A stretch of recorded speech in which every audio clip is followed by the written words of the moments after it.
Hey y'all. So I have a confession to make. I'm in a slump. I'm not interested in doing anything lately. Not going outside, not reading any particular books. There are no TV shows or movies that pique my interest.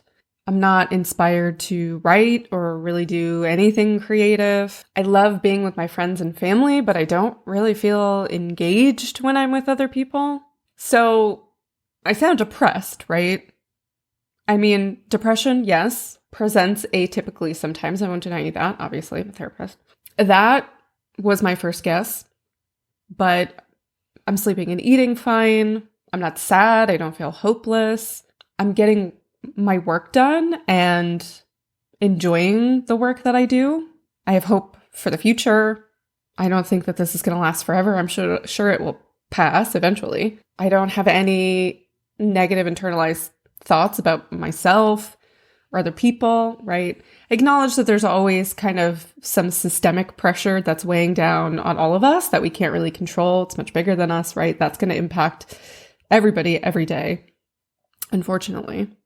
But I just kind of feel stuck in the middle. Like, I finished college, I went to grad school, I started my career. Now what? Is this just it until I die? Just rinse and repeat, day in, day out, month after month, year after year?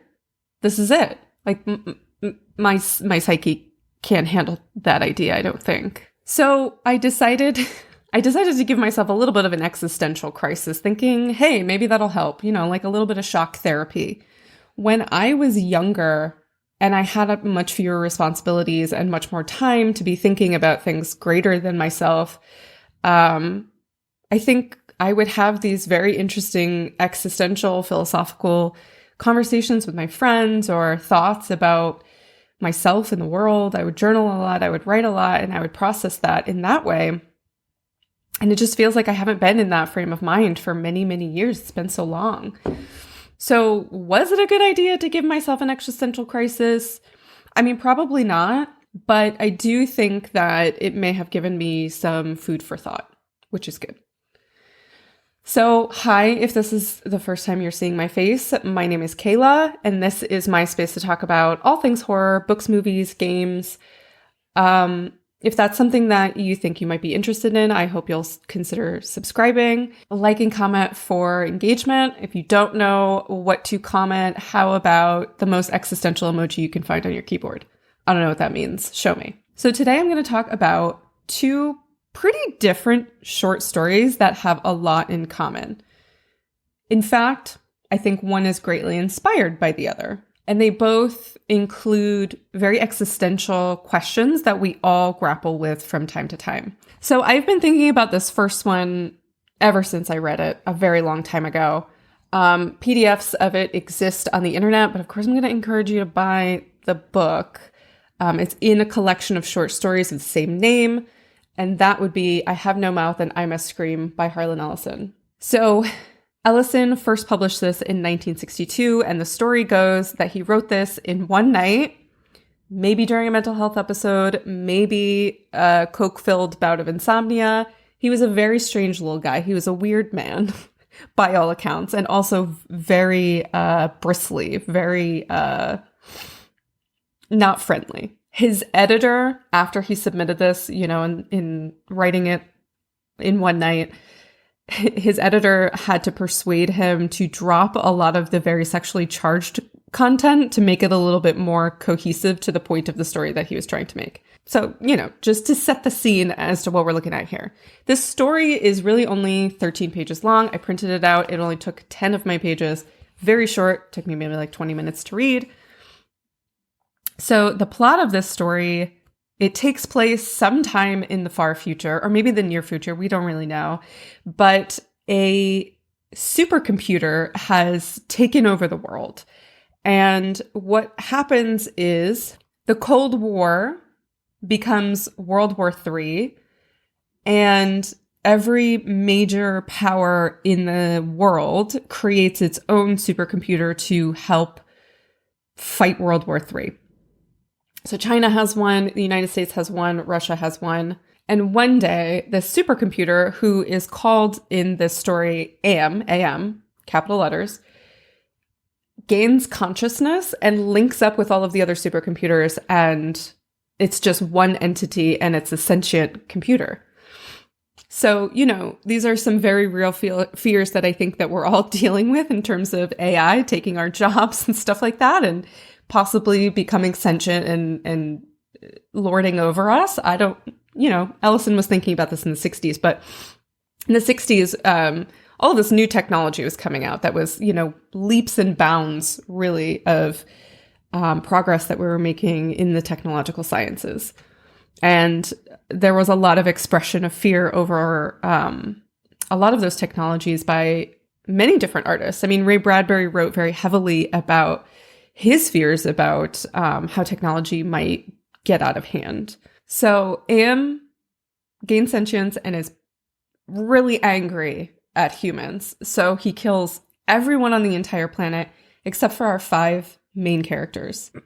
We've got Benny, we have Gorister, we have Nimdok, we have Ellen, and we have our main character who's telling us this story from his perspective, and his name, I think, is Tim. His name is Ted. Sorry, not Tim. So essentially what's going on in the story is that these 5 people, the only human beings left on the planet, are given immortality by Am, the supercomputer. And in doing so they can't die no matter what happens to them. So Am uses that to torture them. He tortures them physically in these really horrific scenes of physical violence. He tortures them sexually, especially Ellen being the only woman in the group. He tortures them emotionally. And our main character, Ted, is watching all this happen to these people and keeps telling himself, oh, well, he didn't touch me. He didn't do anything to me. I'm the only one who's exempt from this because I'm the youngest one in the group. Which, sure, I don't know why a supercomputer would care about that, but okay, sure. So they are starving. One of the things that Am does is he deprives them of food and water. And he tells them that there's this store of canned food somewhere in the ice caves in wherever this location is. I think that they're supposed to be underground or something like that. But the entire landscape is made up of Am's computer parts. So they're wandering through these different territories of Am's world, and they're running into these different dangers just in the search for canned peaches, because that's all they want to do is just eat normal food. And along the way, he gives them this slop to eat and stuff like that, because everything is under Am's control. I should say also that this tale has been going on for 109 years. So these people were already whatever age they were when Am took over, plus 109 years. He's just been keeping them alive for this whole time. So Am stands for... I'm just going to read the quote from the book. This is said by the character Gorister, who is retelling the tale to Benny, who was once a genius scientist, and Am has reduced to this kind of ape-like being with, as Ellison puts it, unnecessarily large reproductive organs just to humiliate him. So he's been reduced to this really cognitively impaired person. And so he likes to hear the story of how everything came to be over and over and over from Gorister. And Gorister says, at first it meant Allied Master Computer, and then it meant Adaptive Manipulator. And then later on, it developed sentience and linked itself up, and they called it an aggressive menace.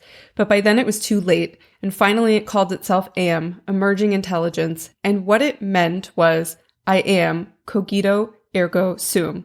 I think, therefore I am. So, okay, philosophy major here. So they're making this journey, this 100-mile journey through the ice caves to get this food, and they run into a giant bird, and Am taunts them with this, and he's like, you want food? Then kill the bird. And just as an example of some of the ways that he tortures them, Am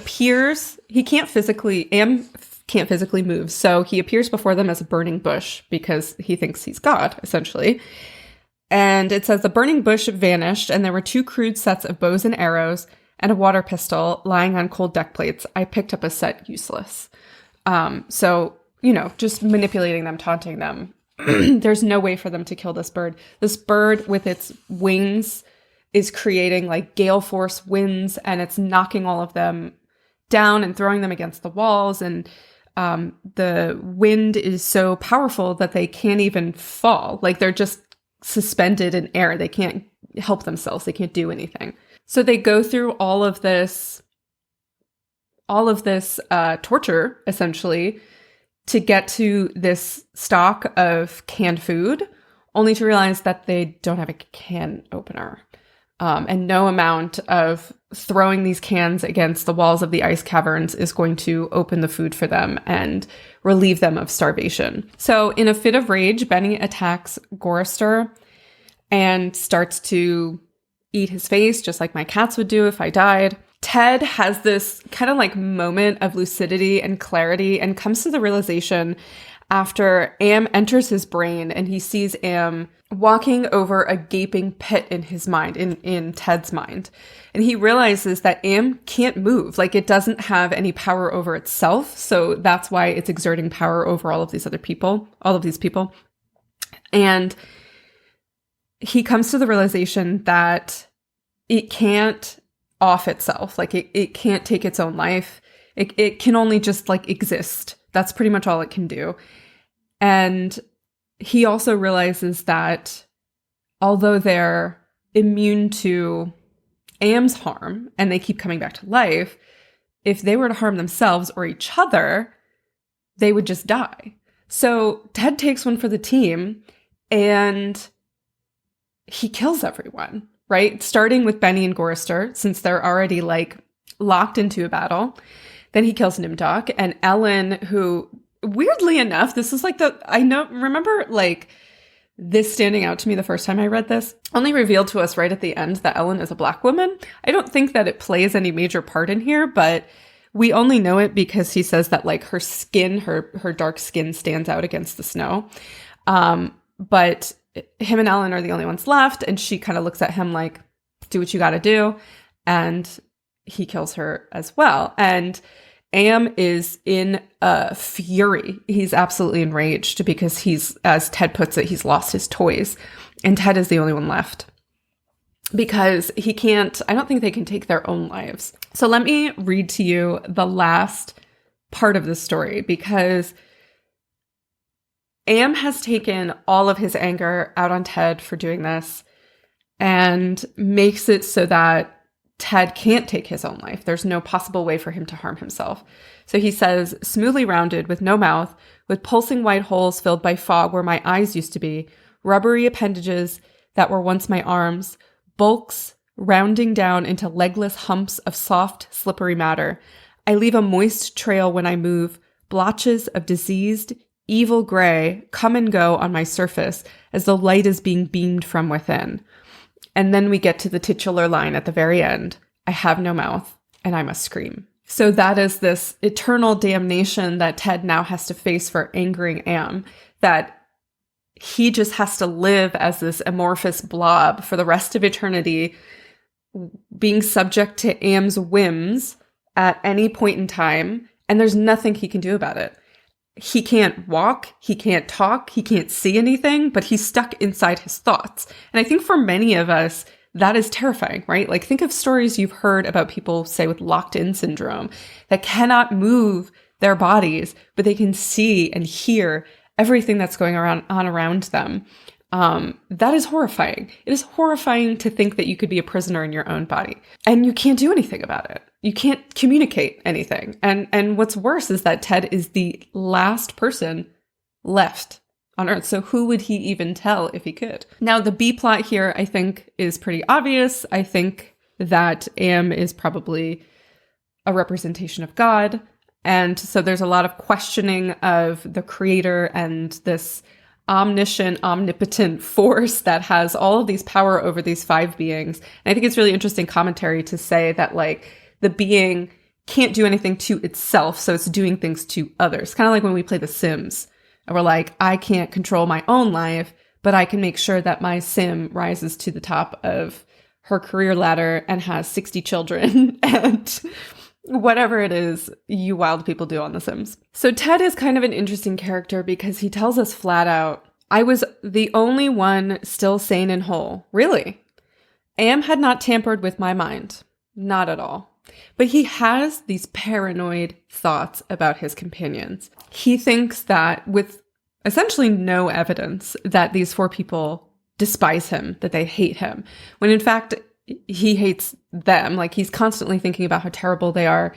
He's like slut shaming Ellen, who, by the way, Am has damned to be like a slave to her sexuality for all eternity. At one point, probably my favorite point in the story, Ted is so angry about Ellen, he calls her a douchebag, which I did not know was an insult in the early 60s. Ted says, they hated me, they were surely against me. The others were still back there, gathered around the firelight, laughing their hysterical choir of insane giggles, rising up into the darkness like thick, many-colored wood smoke. I went away quickly and hid. So he really doesn't trust these people, which makes it all the more interesting that he's willing to sacrifice himself for them. And I think it's because he hates his companions, but he hates Am even more and wants to gain some sense of control over himself. It also here, and I'm going to issue a massive, massive warning here. So if you're just listening to the audio, please pay attention. A massive trigger warning here if you are susceptible to existential dread and you would like to avoid it at any cost. Skip to this timestamp. You've been warned. I'm going to say it now. Okay. It reminds me of I think it's a philosophical experiment called Roku's Basilisk. Sorry, it's Roko's Basilisk. It doesn't own any sort of streaming service. It's a thought experiment which states that an otherwise benevolent artificial superintelligence in the future would be incentivized to create a virtual reality simulation to torture anyone who knew of its potential existence but did not directly contribute to its advancement or development in order to incentivize said advancement. So the idea being, if you know of this hypothetical artificial superintelligence and you don't contribute to its creation, it will take revenge on you when it is finally created, right? It's this kind of like paradox of thought, and it's really frightening, and a lot of people have been really rocked to their core by it. It's also what got Grimes and Elon Musk together, and I hate that for all of us. So on Wikipedia, according to Ellison, the short story is a warning about the misuse of technology, especially military technology, and its ending is meant to represent how there's a spark of humanity in all of us that in the last, final, most excruciating moment will do the unspeakable in the name of kindness, even sacrificing oneself for others' sake. Now, I can see where this story has had an impact on other works, starting with the one that I'm going to talk to you about in just a second, which is A Short Stay in Hell by Stephen Peck. I'm also seeing some similarities with one of my favorite games, which is Horizon Zero Dawn, where military technology gets out of control and destroys the entire world.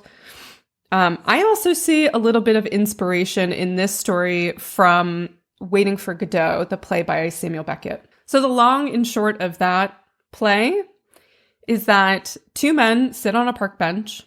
They discuss a variety of issues at length, none of any apparent significance. One of them keeps getting up to pee, which, relatable. And it's finally revealed that they're awaiting a man named Godot. They are not certain if they have ever met Godot, nor if he will even arrive. And by the end of the play, spoiler alert, by the end of the play, Godot has never arrived, and we never find out anything more about him. And the entirety of the play can be left to our own interpretation. Who is Godot? What does he represent? Is he just a man? Is he God? Is he something else? There have been so many interpretations of this play, psychological, philosophical, religious. I mean, it is really rife for projecting your own thoughts about existence and philosophy. And all of those wonderful things. I mean, it's art that really makes you think. Apparently, also, just as a side note, Samuel Beckett really didn't want women playing the 2 men that make up the main characters in his play, Waiting for Godot, because, like I said, one of the characters keeps getting up to pee, and he said, quote, "Women don't have prostates. Ladies, Have you ever stopped in a weird place to pee because you couldn't hold it? Or is that just me? Nope, it's only for the boys, according to Beckett. Oh my God, I just thought I recorded like a whole section about A Short Stay in Hell, and it was paused the whole time. This is A Short Stay in My Hell. So A Short Stay in Hell was written by Stephen Peck. It was first published in 2011. Stephen Peck is an author with a background as an evolutionary ecologist and a professor of philosophy and the history of science, and I think his background is relevant to the story that he's written here. It's about 100 pages. It was a very quick read. It was very beautifully written. The pages just kind of flew by. I thought his world building was really good, and that made it really easy for me to constantly be like, oh, what's going to happen next? What's going to happen next? What's going to happen? Even though not a lot really happens in this book. So I was drawn to this book because people have said that it gave them an existential crisis, and I'm always up for a challenge. You know, people are like, this is the scariest movie I've ever seen, Kayla, you should check it out. I'm like, okay, we'll see.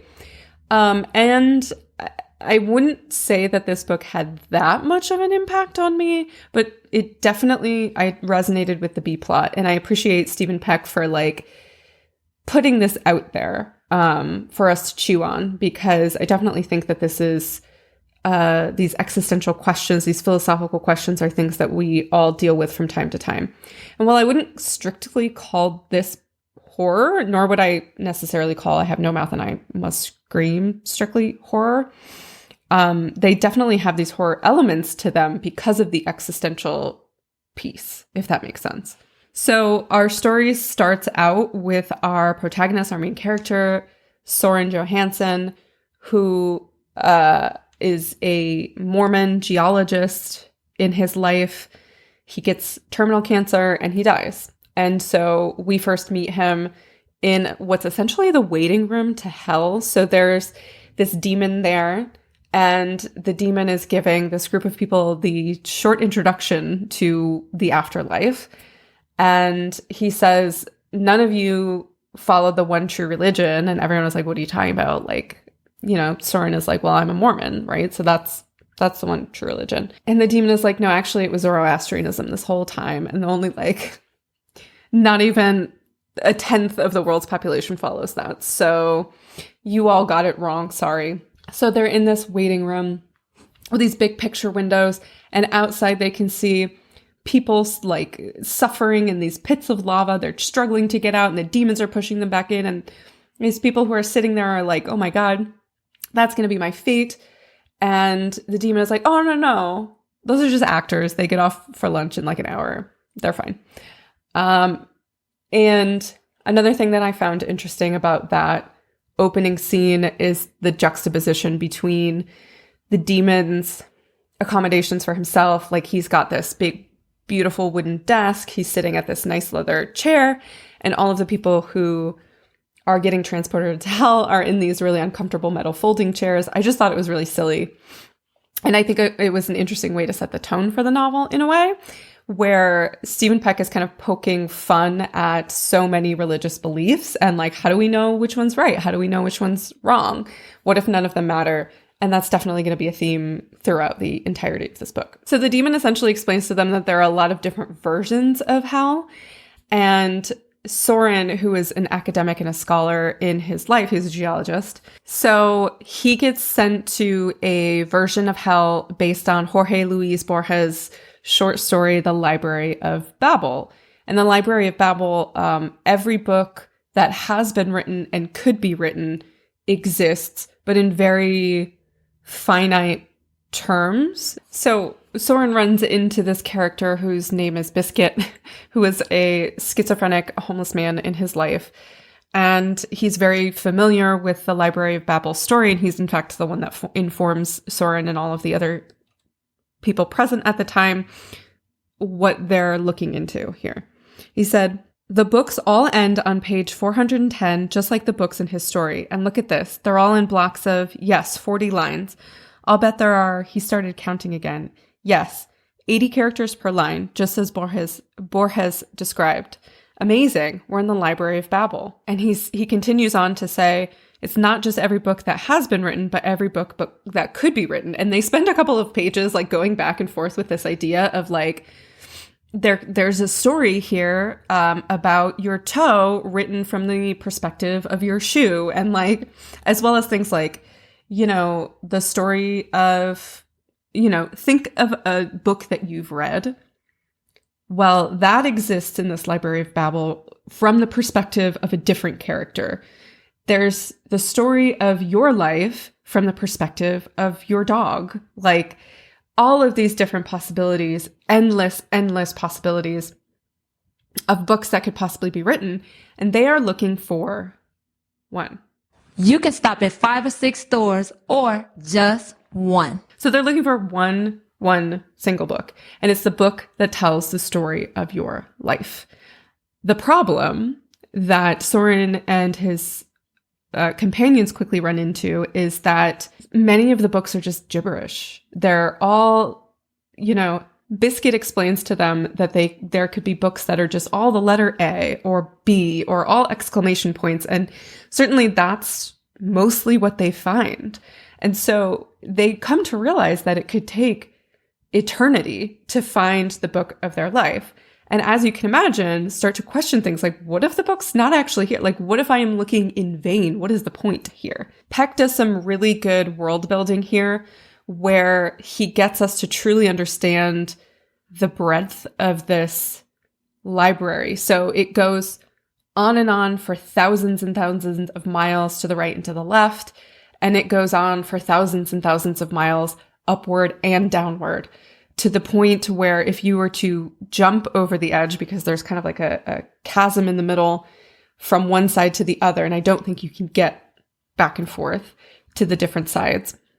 But if you were to jump into the chasm, it would take you light years to get to the bottom. One of the things that's mentioned over and over and over in this book is that there's no diversity.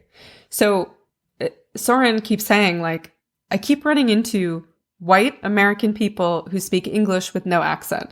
Like, there's no people of color here. There's no, like, people from England here. There's no white people who speak French. Like, there's nothing. There's only people like me, and that's it.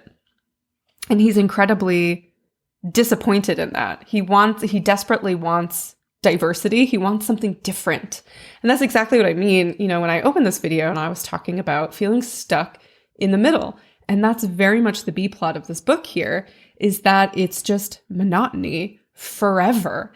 And so, initially Soren goes to this hell and he's like, awesome, I love books. So for so many of us, we'd go there first and we'd be like, this isn't hell at all. This is great. I'm like that episode of The Twilight Zone where you just read books forever and then realize your glasses are broken, right? So he quickly realizes that the sameness not only causes some people to like lose their marbles, which understandable, also creates this hellish environment for him. One of the threads that follows throughout the story is the idea of companionship, right? So he is very devoted to the woman he was married to when he was alive, but in hell, all contracts are null and void, including marriage and student loans. Thanks, hell.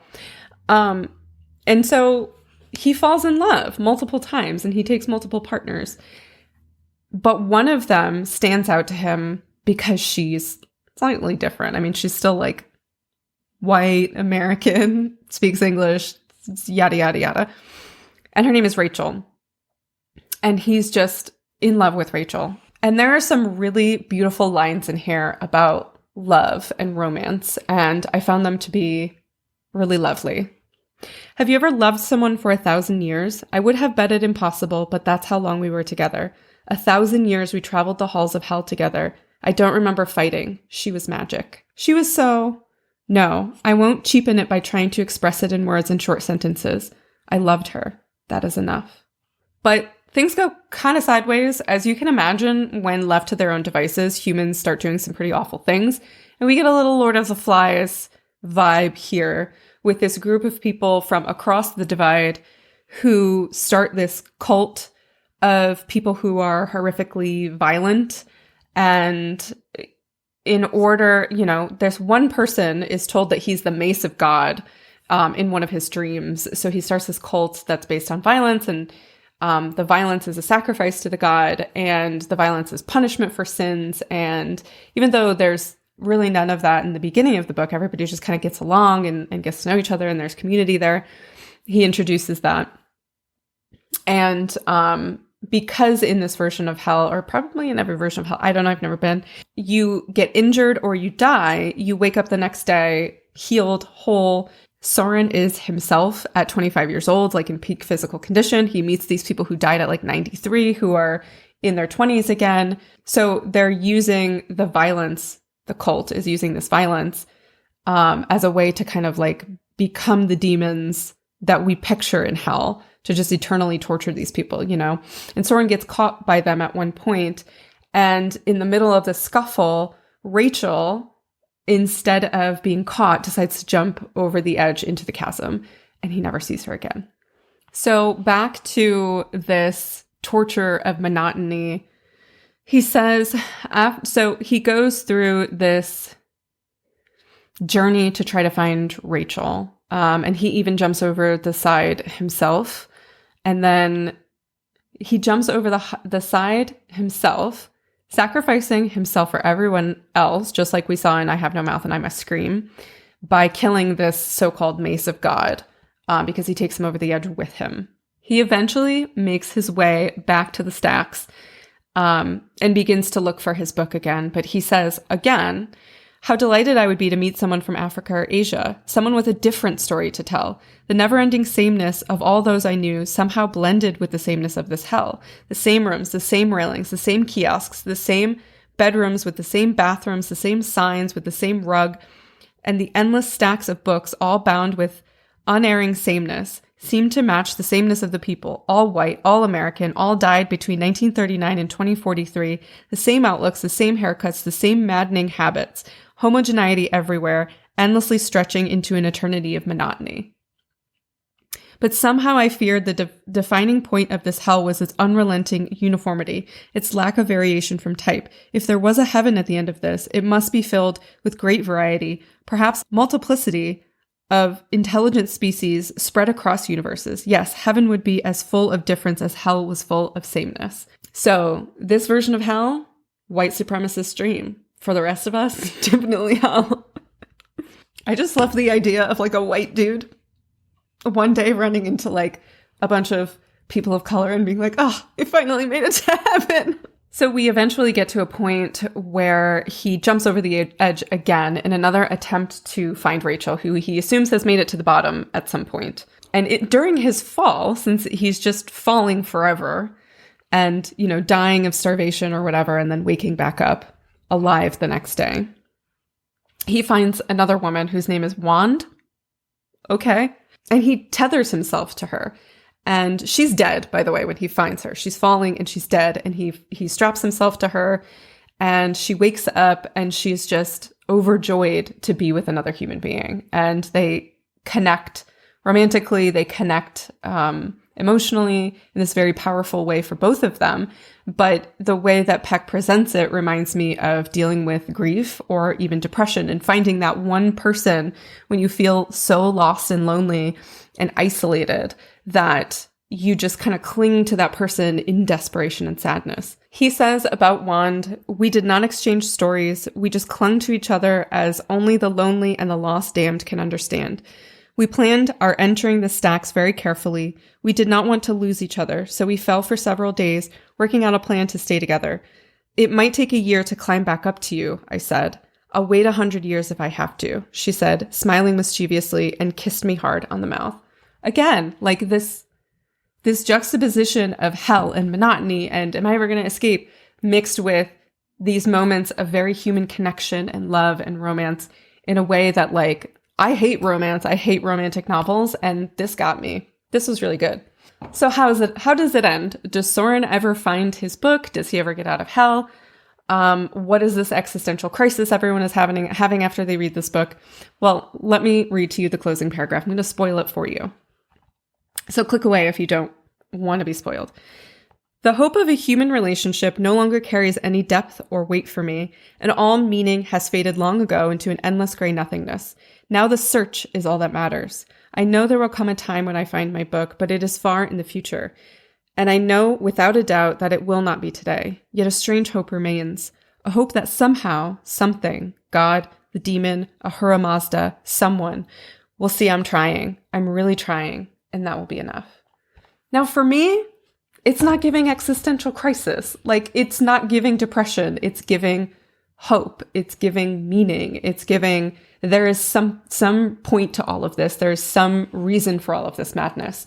So it really, like I said, it had the opposite effect on me. And what stood out was just this theme of connection and all of this hopelessness and all of this monotony, because I think that what I've come to realize when it comes to having these stuck points and these messy middles, I suppose, is that what really pulls me out of it is feeling seen and feeling heard and feeling like someone else reflecting back to me that I exist. Not that I matter necessarily, but just someone acknowledging my existence, my experience, my story, right? All of these people, not only are they looking for their own stories, but they're sharing their stories with each other. And Soren listens to every person so intently, and we get a few of their stories, and they're fascinating. I mean, I'm a therapist, so I'm biased. I love listening to people talk about their own life stories, but that's a really big part of this as well, of, do I exist just because I'm alive, or do I exist relatively to the people around me? Does Soren exist when he's wandering the stacks for hundreds of years alone and he never comes across another human being? Does he exist when he's part of something greater, running from this cult or being part of this university that he gets sucked into? Or does he simply exist because he's with Rachel and they love each other? Really fascinating stuff. Really well-written book. I highly, highly, highly recommend. If you're not, squicky about all of this existential philosophical stuff. But yeah, so that's A Short Stay in Hell by Stephen Peck. I definitely saw some similarities with I Have No Mouth and I Must Scream. Again, I think two very different stories, but again, here we're questioning existence. We're questioning a higher power and the omniscience of that higher power and the control that it has over us, or that it doesn't necessarily have to have over us. What choice do we have in the matter of our own life and existence? So that's I Have No Mouth and I Must Scream and A Short Stay in Hell, two stories to give you existential crisis.